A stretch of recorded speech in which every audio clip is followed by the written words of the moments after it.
नमस्कार, मैं हूं अमित पालित। नमस्कार, मैं हूं पूजा शर्मा। बेंगलुरु के फेमस शाकाहारी रामेश्वर कैफे में कल हुए ब्लास्ट पर बड़ा खुलासा हुआ है। पहले कर्नाटक के मुख्यमंत्री सिद्धरमैया ने बताया कि ये एक आईईडी से किया गया ब्लास्ट है।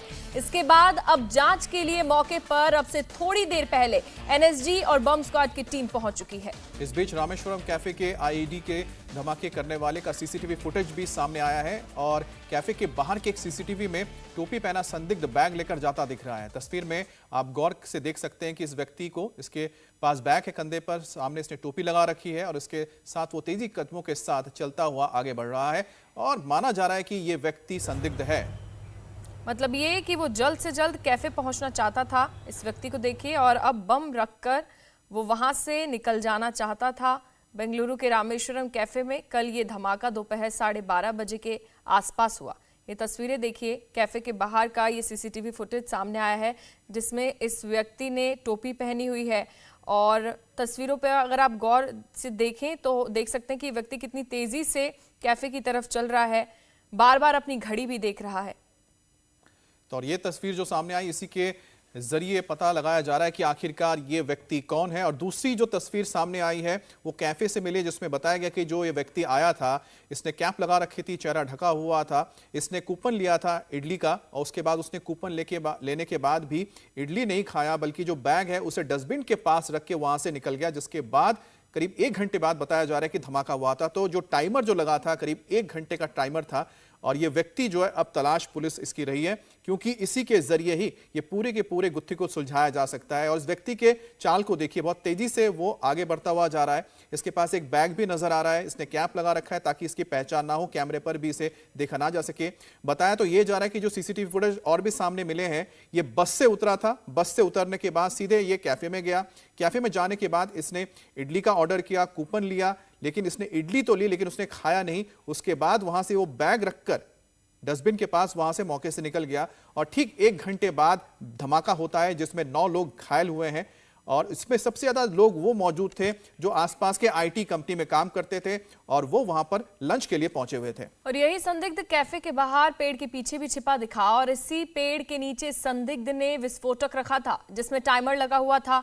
कैफे के अंदर भी ये संदिग्ध इडली लेकर जाते हुए दिखाई दिया, लेकिन इसने इडली नहीं खाई। ये दूसरी तस्वीर जो सामने आई है, सीसीटीवी फुटेज ये सामने आया है, इसमें साफ देखा जा सकता है कि ये संदिग्ध कैफे के बाहर पेड़ के पीछे छिपा हुआ और इसी पेड़ के नीचे से संदिग्ध ने विस्फोटक रखा था। और ये एक और तस्वीर हम बता रहे हैं। एक और तस्वीर में आप देख सकते हैं कि किस तरह से इसके हाथ में इडली का प्लेट है, साथ में बैग है, कैप इसने लगा के रखा हुआ है और ठीक पेड़ के पीछे भी यह नजर आ रहा है। और यहां पर आप देखिए कि जो जांच टीम है वो मौके पर पहुंची हुई है, एनएसजी की टीम मौके पर पहुंची है, बॉम्ब स्क्वाड की टीम पहुंची है और वहां से अब सबूत जुटाए जा रहे हैं ताकि ये पता लगाया जा सके कि आखिर ये ब्लास्ट किससे किया गया है। बहरहाल वहां से जहां पर धमाका हुआ था वहां से कुछ बोल्ट्स मिले हैं, कुछ वहां पर टिफिन के टुकड़े मिले हैं। अब ये इसको आगे जांच की जाएगी कि आखिरकार ये जो धमाका हुआ है किस पैटर्न में हुआ है, किस तरह के ऑर्गेनाइजेशन इसका इस्तेमाल करते हैं। हालांकि 2022 में जो बेंगलुरु में ब्लास्ट हुआ था वहां पर भी इसी तरह के ब्लास्ट हुई थी और उससे जोड़कर देखा जा रहा है। तो अब देखना होगा कि आखिरकार इसके पीछे कौन वो संगठन हो सकता है जिसने इस धमाके को अंजाम दिया है। ब्लास्ट लो इंटेंसिटी थी, इसी वजह से 9 लोग घायल हुए हैं। और हमेशा देखा जाता है कि जो टेररिस्ट ऑर्गेनाइजेशन होता है वो पहले लो इंटेंसिटी ब्लास्ट करके चेक करते हैं, उसके बाद फिर कोई बड़ा धमाका करते हैं। तो ऐसे में पूरे कर्नाटक में इस वक्त हाई अलर्ट है। और इस बीच बेंगलुरु कैफे ब्लास्ट में एक बड़ा अपडेट सामने आया है। बेंगलुरु पुलिस इस केस में एक शख्स को हिरासत में लेकर उससे पूछताछ कर रही है। पुलिस सूत्रों के मुताबिक जिस शख्स ने इस वारदात को अंजाम दिया है वो कर्नाटक के दक्षिण कन्नड़ा जिले का रहने वाला है और जांच एजेंसियां इस वारदात की हर पहलू से जांच कर रही है। और धमाके की जांच आतंकी संगठन के कौन मॉड्यूल हो सकते हैं उसको लेकर भी तलाशा जा रहा है। और सूत्रों की माने तो इस एजेंसी में जो सामने बातें निकल कर आई हैं वो केरल के आईएसआईएस मॉड्यूल पर शक है। हालांकि अभी तक इसकी पुष्टि नहीं है। तो हम जिसका जिक्र कर रहे थे कि इसके पीछे कौन से संगठन हो सकते हैं, क्योंकि जिस तरह का ये पैटर्न है और जिस पैटर्न में ब्लास्ट हुआ है या जिस तरह से ब्लास्ट किया गया है और अभी तक जो उसके सबूत मिले हैं उससे जाहिर होता है कि जो केरल का आईएसआईएस मॉड्यूल है उस पर इस वक्त शक है एजेंसियों का, क्योंकि इससे पहले भी इस संगठन के लोगों ने कर्नाटक को निशाना बनाया है।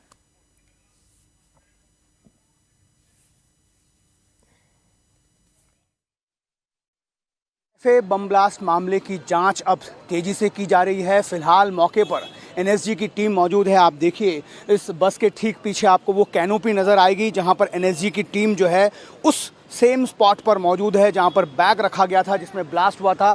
वहां पर फ़िलहाल जो है जांच की जा रही है। एक व्यक्ति जिसने ये बैग वहां पर रखा था उसकी तस्वीरें सीसीटीवी कैमरे में कैद हो गई है। कैप लगाकर वो व्यक्ति यहाँ पर पहुँचा था, ऐसा बताया जा रहा है। पुलिस के जो टॉप सोर्सेस हैं वो ये बताते हैं कि उसकी उम्र 30 से 35 साल हो सकती है और वो कर्नाटका के दक्षिण कन्नड़ा जिले का रहने वाला है। ये जानकारी पुलिस के पास है। इसी वजह से उस शख्स की तलाश में पुलिस जो है लगातार जुट गई। आप देखिए कितना भारी बंदोबस्त यहाँ पर पुलिस का किया गया है। कई सारी टीम्स जो हैं अलग अलग बनाई गई हैं ताकि इस पूरे मामले की तह तक जाया जा सके। केंद्रीय एजेंसियां भी बेंगलुरु पुलिस के सहयोग के साथ इस पूरे मामले को क्रैक करने की कोशिश में है। उस व्यक्ति को की तलाश जो है वो तेज़ी से की जा रही है। रामेश्वरम कैफ़े जहां पर ये ब्लास्ट कल ठीक दोपहर 12:55 पर हुआ था, इसमें तकरीबन 10 लोग घायल हुए हैं, जिनमें से एक महिला जो उस इम्पैक्ट में आ गई थी, उस धमाके की जद में आ गई थी, उनकी तबीयत जो है वो ख़राब है, उनको आईसीयू में रखा गया। बाकी किसी भी व्यक्ति जो इसमें घायल हुआ था उसको चिंताजनक स्थिति में नहीं है। हालांकि उस महिला की जो स्थिति है वो भी चिंता से बाहर है, ऐसा गवर्नमेंट के सोर्सेस जो हैं बता रहे हैं। कुल मिलाकर यहाँ पर केंद्रीय एजेंसियां भी पहुंच गई हैं और पुलिस का ये दावा है कि उस शख्स की पहचान भी कर ली गई है आर्टिफिशियल इंटेलिजेंस की मदद से, सारे तंत्रों की मदद से, और बहुत जल्दी उस शख्स को गिरफ्तार भी कर लिया जाएगा। एक व्यक्ति को डिटेन किया गया है, वो कौन है इसका खुलासा पुलिस अभी नहीं कर रही है, लेकिन ये माना जा रहा है कि वो शख्स वही हो सकता है जो यहाँ पर बैग में आकर जिसने बम रखा था। कुल मिलाकर ये एक्ट ऑफ टेरर है। इस बात की आधिकारिक पुष्टि अभी तक पुलिस ने नहीं की है, लेकिन जो इन्वेस्टिगेशन हो रहा है वो उसी दिशा में किया जा रहा है कि एक आतंकी साजिश है।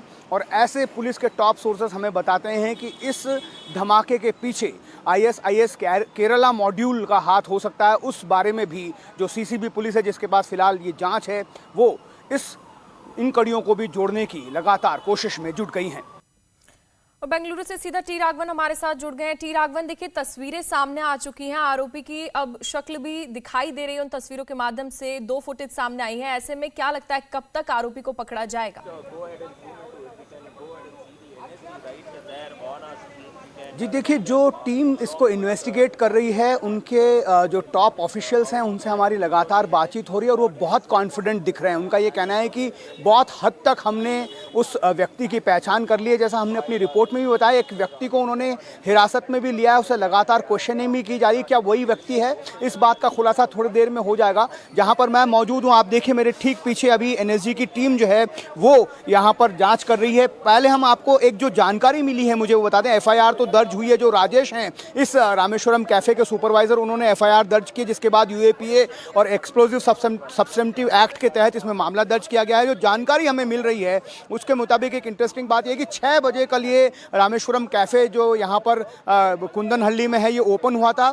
11:30 पर पहली बार सस्पेक्ट को यहाँ पर देखा गया, जो टोपी पहनकर वो आया था। 11:38 पे उसने एक सिंगल रवा इडली, जो कूपन लेना पड़ता है यहाँ पर खाना खरीदने से पहले, वो कूपन खरीदा था और उस रवा इडली को लेकर वो वॉश बेसिन की तरफ गया। 11:44 पर वॉश बेसिन के ठीक नीचे जो क्लॉसेट होता है उस क्लॉसेट में उसने वहां पर बैग रखा और 11:45 यानी 1 मिनट के बाद तुरंत वो यहां से चला गया। उसके बाद 12:55 पर, इसके बीच में 11:56 पर जो है एक यहां पर कह सकते हैं कि 11:56 पर उस सस्पेक्ट को बाहर की जो CCTV तस्वीरें हैं वहां से उसको जाते हुए भी देखा गया था। और कुल मिलाकर ये 12:56 पर ये ब्लास्ट यहां पर हुआ, जिसमें करीब 10 लोगों के घायल होने की खबर है। करीब 1 घंटे का वक्त रहा, तो इसका मतलब साफ है कि टाइमर के जरिए इस बॉम्ब को डेटोनेट किया गया है। लेकिन साथ ही साथ जो जांच अब तक हुई है, और जैसा कि आपने चीजें बता रहे हैं कि ISIS मॉडल का सामने नाम आ रहा है केरल के, 2022 में भी बेंगलुरु में भी ब्लास्ट हुआ था, कहीं ना कहीं उसके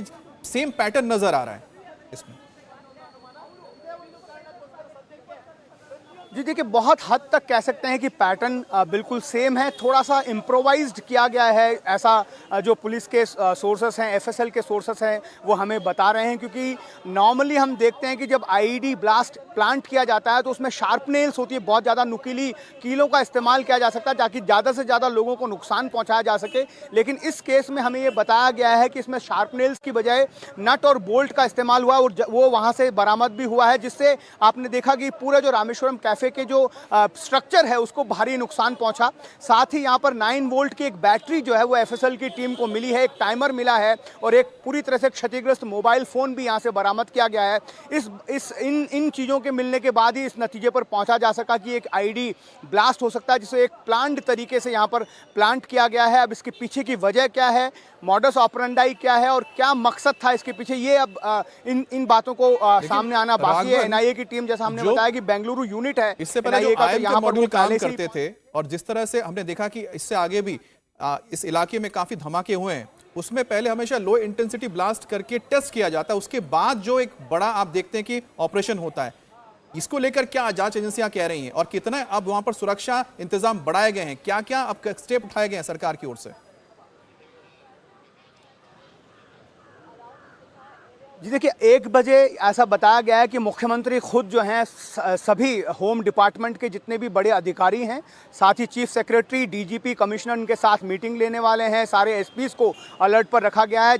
ये नॉर्मल एक प्रोसीजर है, जब कहीं बम धमाका होता है तो पूरे राज्य को अलर्ट पर रखा जाता है। जो आपने कहा, हमने देखा था कि 2010 में जब चिन्नास्वामी स्टेडियम के बाहर ब्लास्ट हुआ था, उसके बाद बीजेपी ऑफिस के बाहर ब्लास्ट कर लें, बेंगलुरु में कुकर बम की बात कर लें, ये सारे पैटर्न्स जो हैं एक जैसे ही दिखाई देते हैं। उसके बाद हमने देखा कि देश के दूसरे हिस्सों में उसका जो इम्प्रोवाइजेशन है उसमें एक बड़े ब्लास्ट, जैसे चिन्नास्वामी स्टेडियम के बाद जयपुर में ब्लास्ट हुआ था, ऐसे ही पटना में हुआ था। तो ये सब चीज़ें जो है वो कड़ियाँ जोड़ने की कोशिश की जा रही है, इसलिए सेंट्रल एजेंसीज को भी इसमें इन्वॉल्व किया गया है। एनआईए की एक बड़ी टीम यहाँ पर लगातार इस बात की तहकीकात कर रही है। जहाँ तक सीसीबी जिसको इस केस को सौंपा गया है, जिन्होंने मल्लेश्वरम जो बीजेपी ऑफिस के बाहर जो ब्लास्ट हुआ था अमित, उसको भी क्रैक किया था, सेम पैटर्न वो अपना रहे हैं, क्योंकि उसको इस केस को हमने क्लोजली फॉलो किया था। और उसी कह रहे हैं कि आर्टिफिशियल इंटेलिजेंस, क्योंकि अब टेक्नोलॉजी बहुत ज़्यादा बढ़ गई है, इस वजह से वो उस फेस को भी डिटेक्ट कर लिया गया है। यही बताई जा रही है कि वो दक्षिण कन्नड़ा से वो वक्त शख्स यहाँ पर बस में बैठकर आया था।